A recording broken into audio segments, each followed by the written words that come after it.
Hello students, स्वागत है आप सबका फिर से on my channel Krishna Singh Dev. आज हम यहाँ मिल रहे हैं क्लास 10 के स्टूडेंट्स के लिए and for a very important discussion which is what is there in the syllabus and what is not there in the syllabus. Yes, आप सोच रहे होंगे इस समय मैम ये टॉपिक क्यों लेकर आ रही है। अब तो बोर्ड एग्जाम पास में अब तक बहुत सारे बच्चों को ये कन्फ्यूजन दूर हो चुका होगा, लेकिन आप अगर ऐसा सोच रहे हैं तो आई एम सॉरी टू से, लेकिन अभी भी मेरे पास रिक्वेस्ट आ रही है। बहुत सारे बच्चे ऐसा बोल रहे हैं कि हमें यही नहीं पता है कि बुक में जो लिखा हुआ है उसमें से कितना पोर्शन है और कितना कट है। कोई बात नहीं बच्चों, अगर आप भी उनमें से ही एक है जिनको अभी तक ये कन्फ्यूजन है, सो नो प्रॉब्लम, जब जागो तभी सवेरा। आज भी आप इस डाउट को क्लियर कर लीजिए तो आपकी आगे की journey from here till the board exam onwards will become easy and आपको कुछ भी फालतू नहीं पढ़ना है जो कि एग्जाम में है ही नहीं। पता चला आपने पढ़ लिया और वो पोर्शन से बाहर था। तो सबसे ऑथेंटिक सोर्स क्या है? कुछ भी नहीं other than CISE.org। Yes, CISE की साइट पर आपको जाना है और वहाँ से आपको 2023 का सिलेबस जो है उसे रेफर कर लेना है। वही सिलेबस मैं यहाँ पर आपके साथ रेफर कर रही हूँ। That is the best source available, जहाँ से आपको पता चलेगा कि क्या आपके पोर्शन में है और क्या नहीं है। And 110% everything will come in the examination, sticking to this particular portion only which is given on the side by the board itself. आप किसी भी और बुक को, किसी भी और पर्सन को रेफर ना करें, आप सिर्फ इसी को रेफर करें और यहीं से आपको आपकी पूरी पढ़ाई करनी है। एंड मैं आपको स्ट्रांगली रिकमेंड करूंगी कि आप इसका एक प्रिंट आउट लेके रख ले। हो सकता है आपकी बुक्स में ऑन द फ्रंट पेजेस ये दिया हुआ है, अगर वहाँ दिया है तो वेरी गुड, आप वहीं से रेफर कर सकते हो। और बुक में कुछ एक्स्ट्रा चीज़ें दी होती है। बहुत सारी बार ऐसा होता है कि ऑथर्स जब बुक लिखते हैं तो वो काफ़ी सारे एक्स्ट्रा मटेरियल लिख देते हैं which is not there in the portion. तो आपको बहुत ध्यान से उसे स्किप करना है। एक अच्छा सा क्रॉस मार्क डाल दीजिए वहाँ पर that this portion is not there in your syllabus.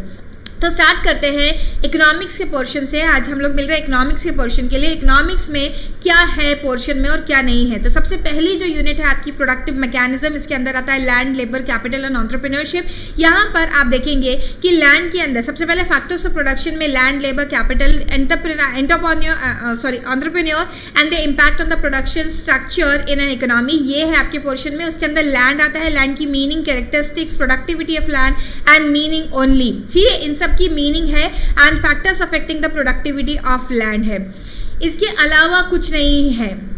Then labour की बात करें तो meaning and characteristic of labour, division of labour, meaning and type, product, process and geographical based division of labour, यही सब सिर्फ डिवीजन ऑफ लेबर है। इसके अलावा कोई डिवीजन ऑफ लेबर आपकी बुक्स में दिया हुआ है तो आप उसे ना पढ़ें please. And the advantages, efficiency of labour, इसकी meaning and reasons for the low efficiency in Indian labour, ये हमें पढ़ना है। कैपिटल का मीनिंग एंड कैरेक्टरिस्टिक्स पढ़नी है। टाइप्स ऑफ कैपिटल देखना है, physical and financial capital, meaning with the examples, तो स्पेसिफाई करके बताया with the examples you have to study. Then capital formation की meaning and process of capital formation पढ़ना है। नीड फॉर कैपिटल फॉर्मेशन भी पढ़ना है, अच्छे से पॉइंटर्स में बुक्स में लिखकर बताया गया है इसको। Then entrepreneur, meaning, function and quality of entrepreneurs and the role of entrepreneur in the economic development. तो ये था आपका पूरा फर्स्ट यूनिट। सेकंड चैप्टर जो है, सेकंड यूनिट जो है आपकी, वह है theory of demand and supply, जिसमें meaning and concept of demand and supply है, law of demand and supply है, डिमांड एंड सप्लाई का शेड्यूल एंड कर्व है, both individual and market schedules आपको अच्छे से पढ़ने हैं। देन मूवमेंट और एक्सटेंशन एंड कॉन्ट्रैक्शन जिसे हम बोलते हैं, and shift which is increase and decrease in demand and supply दोनों है, and determinants of demand and supply है। फिर उसके बाद है हमारे पास meaning of demand and supply, the concept of demand, types of demand which is very much there in the syllabus, and the concept of supply to be explained with the examples. Okay, the basic understanding of the law of demand and the supply in which demand and supply schedules to be used to explain the demand and supply curves, and individual curve must be distinguished from market demand and market curves। तो मतलब आपको इसके बीच का difference भी पढ़ना है। then concept of movement and shift of demand and supply curves are to be explained, and determination of demand and supply are to be specified, exceptions of law of demand are to be discussed। मतलब कि अगर मैं बात करूँ factors affecting elasticity of demand और factors affecting elasticity of supply, उसके बारे में नहीं है यहाँ तक के पोर्शन में। आगे देखिए, elasticity of demand and elasticity of supply, meaning, types, percentage method of measuring elasticity of demand and elasticity of supply, factors affecting elasticity of demand and supply, sorry जो मैंने पहले बोला वो नहीं है ये, this is there in the portion, it is there in the portion, ठीक है, sorry for creating a confusion. The concept of price elasticity of demand and elasticity of supply are to be explained with the percentage method. Factors affecting the elasticity of demand and supply are to be specified. Numerical problems are not for the testing. अगर numerical problems लिखे हुए हैं तो आप उसे completely ignore कर सकते हैं because 10th के level पे numerical problems नहीं आते हैं. And सिर्फ percentage method आपको पढ़ना है. अगर वहाँ पे geometric method या फिर आपको total expenditure method दिया है, that is not the part of our portion.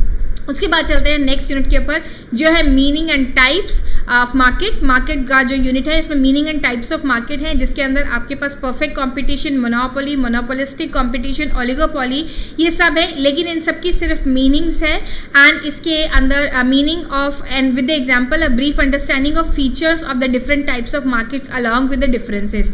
Meaning features सबके आपको पढ़ने हैं एंड डिफरेंसेस भी पढ़ने हैं. डिफरेंसेस अच्छे से बुक में पढ़े बनाए हुए हैं, कॉलमनर वाइज लिया हुआ है, वो आपको ठीक से पढ़ लेना ना. इसके अलावा और कुछ नहीं है यहाँ पे. बैंकिंग इन इंडिया, उसके अंदर आता है मनी का यूनिट. सबसे पहले मनी में है basic understanding of the inconvenience of the barter system and the evolution of money, legal definition of money, functions of money, medium of exchange, measure of value and standard of deferred payment, store of value. सिर्फ यही function आपको पढ़ने हैं money के, और कोई दूसरे functions अगर वहाँ पे लिखे हुए तो आप उसको कंप्लीटली इग्नोर कर दीजिए, उसे मत पढ़िए. कमर्शियल बैंक की मीनिंग एंड फंक्शन है, तो meaning and function of commercial bank के अंदर acceptance of deposit with the brief understanding of type of deposit, मतलब saving bank deposit, saving bank, current account and types of accounts वहाँ पर हमें पढ़ना है. Advancing of loan, brief understanding of the types of loan, methods of advancing of the loan, credit creation, brief understanding of the credit creation on the basis of primary and derivative deposit, ये आपको अच्छे से पढ़ लेना है. Central bank की meaning and functions of central bank, monopoly of the note issue, bankers of bank and agent and adviser to the government, custodian of the foreign exchange and lender of last resort. देखिए कितने अच्छे से यहाँ पर आपको in fact ये भी बताया कि कौन से features of the central bank या functions of the central bank आपको पढ़ने हैं. बाकी और कोई फंक्शन दिया है तो आप उसे इग्नोर करिए, मत पढ़िए. देन उसके बाद है monetary policy of the bank, monetary policy of the central bank, qualitative credit control measures, margin requirement, credit rationing and moral suasion. सिर्फ यही तीनों आपको पढ़ने हैं और कोई भी नहीं पढ़ना है क्वांटिटेटिव मेथड में. देन उसके बाद क्वालिटेटिव मेथड में, क्वांटिटेटिव क्रेडिट कंट्रोल मेथड के अंदर आता है bank rate, open market operations, cash reserve ratio and Saturday liquid ratio.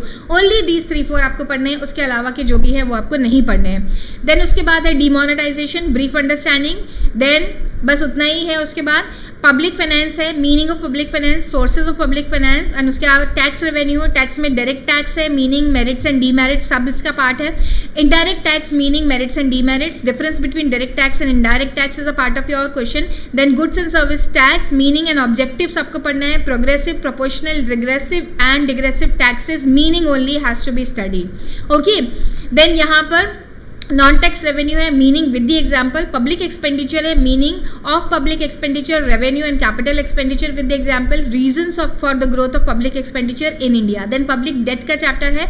Public debt में meaning of public debt, types of public debt, internal, external, productive, unproductive, funded, unfunded, redeemable, irredeemable, ये सब type है और bold letters में लिखे हुए हैं. देखिए यहाँ पर वॉलंटरी, कंपल्सरी, ग्रॉस, नेट, ये सब हमारे पोर्शन में है. ऐसा बिल्कुल ना समझिए कि नहीं है, कहीं ऐसा ना लगे आपको कि ये पोर्शन में नहीं है और आप छोड़ दें. इन्फ्लेशन की stages and types of inflation, meaning of inflation, stages of inflation का स्पेसिफिकेशन भी दिया गया है. Creeping, walking, running and hyper inflation, meaning and differences only आपको पढ़ना है. And then types of inflation में cost push inflation and demand pull inflation पढ़ना है. Meaning and causes of differences only. Diagram is not required over here. Positive and negative effects of inflation in the production, positive and negative effect on inflation and on distribution with reference to the fixed income group and farmers only. Then consumer awareness के बारे में आपको पढ़ना है. Consumer exploitation and consumer awareness, meaning of consumer exploitation, brief understanding of the forms of consumer exploitation, reasons for exploitation of consumer in India and a brief understanding of meaning of consumer awareness. Consumer rights and duties of as per COPRA 2019, meaning, and features, RTI meaning and significance, food adulteration meaning and harmful effects, technical and administrative measures of consumer protection. technical measures के अंदर आपको पढ़ना है Bureau of Indian Standard, BIS, EGMARK, ECOMARK, administrative measures of consumer protection, a brief understanding and public distribution system which is called PDS.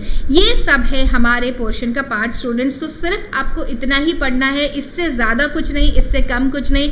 I hope मैंने आपका confusion clear कर दिया है और आप इसका ज़रूर से प्रिंट आउट निकाल के रखिए अपने पास and refer to this every time you sit to study, क्योंकि इसके अलावा आपको कुछ भी नहीं पढ़ना है. अपने पोर्शन को रिस्ट्रिक्ट करके रख लिए टू दिस पॉइंट ओनली, यही पढ़ना है आपको और कुछ भी नहीं पढ़ना है. Thanks a lot for watching this video and अगर आप चैनल पर नए हैं तो चैनल को सब्सक्राइब करना मत भूलिए एंड वीडियो को लाइक एंड शेयर करना बनता है. मिलेंगे फिर से, तब तक के लिए बाय बाय एंड यस पढ़ते रहिए अच्छे से. बहुत कम दिन बचे हैं अब आपकी बोर्ड एग्जाम्स के लिए. बाय.